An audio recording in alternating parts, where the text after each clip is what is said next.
The story I'm about to share started 2 years ago in a cold October afternoon. I was raking leaves in my backyard when I saw my wife slamming the back door and running towards me. I knew something was wrong. "Honey, your father. He's dead." I couldn't move for a moment, shocked. It must be a mistake. I talked to him on the phone a couple of hours ago. But it was no mistake. God, how I wish it was. He felt he couldn't breathe, so he called the ambulance, unlocked the door, and lied on the bed waiting. And that's how they found him 40 minutes later. The paramedics tried their best, but it was too late. He was pronounced dead at the scene. I was devastated. We all were. But we had to face the facts and try and move on. What's worse, foreclosure notices started pouring in from the bank. We couldn't cover his debt. So we agreed on selling his cabin in the mountains where he lived. I talked to the girls and planned a last farewell trip to the cabin before selling it. It was late November, but the sun was still a bit warm, so we didn't pack thick clothing. We were going only for the weekend, after all. We arrived in the evening, lit up the fireplace, made a few sandwiches, and started talking, remembering all the beautiful times we had there, sadly thinking it was all over. The hours passed, and we didn't notice it started snowing outside. When we did, my first thought was, we're stuck here.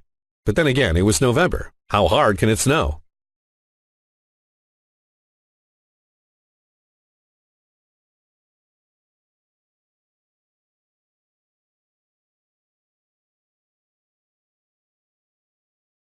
I checked the fridge in the kitchen. There was still some food left. We had enough firewood for the night. The power was still on, so we thought we'll wait it out.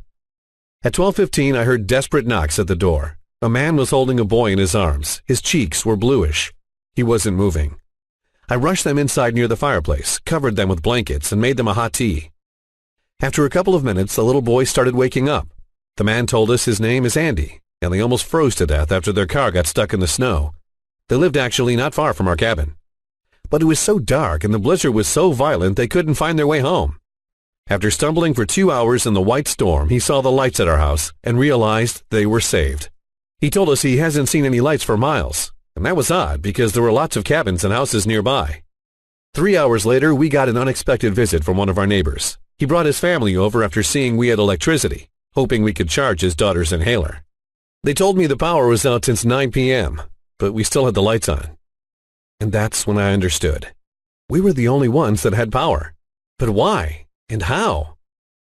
I didn't do anything for it. So where was it coming from? Nothing was different around the house. The wiring was the same. We were connected to the same grid. I started inspecting the house, the rooms, the basement. Nothing. I went and searched the shed. Something must be powering up the house. I only found 6 dusted toolboxes and a ping pong table. It was cold, so I left it like that. In about an hour, the little boy was joyfully back on his feet and started playing with my daughters. We all got through the night okay, a bit scared of what was going on outside, but safe and warm in my father's cozy cabin. In the morning, I was restless, trying to figure out what kept the lights on. So I inspected the cabin and the shed again. That's when I saw lights flickering inside one of the dusty toolboxes. I opened it and realized what saved our lives. My father's preparedness like a helping hand beyond the grave. A secret power bank. Each and every toolbox was a power source of its own. 3 were depleted. 3 were still kicking 80%. But what charged them? I took a closer look at the ping pong table. It was odd. I didn't know my father played the game. And to my amazement, it wasn't a table, but a folding array of solar panels, small and compact, like nothing I've seen before. I must have stayed 4 hours in the shed trying to figure out how 2 small panels could have charged the whole bank, and how 3 batteries of that size could have powered an entire cabin for 16 hours straight. I had enough time to study the contraption, because snow plows were nowhere in sight. Actually, in the afternoon, we had to go search for firewood and water supplies, to be prepared just in case we had to spend another night there. And we were right. No one showed up.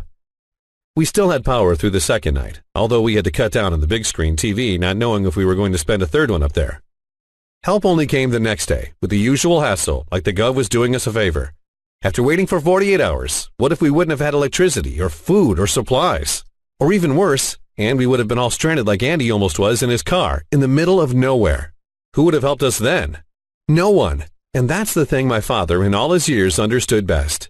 You have to be prepared first, able to help yourself and those around you, because sitting and waiting for miracles from FEMA could get you killed.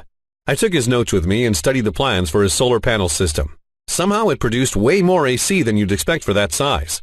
But what I finally discovered was that the secret laid in storage and charging times. He tweaked it until it was giving out almost twice as more power at only half the charge time. And that there was the lifesaver. Take a minute and check out the link in the description. This may be exactly what you're looking for.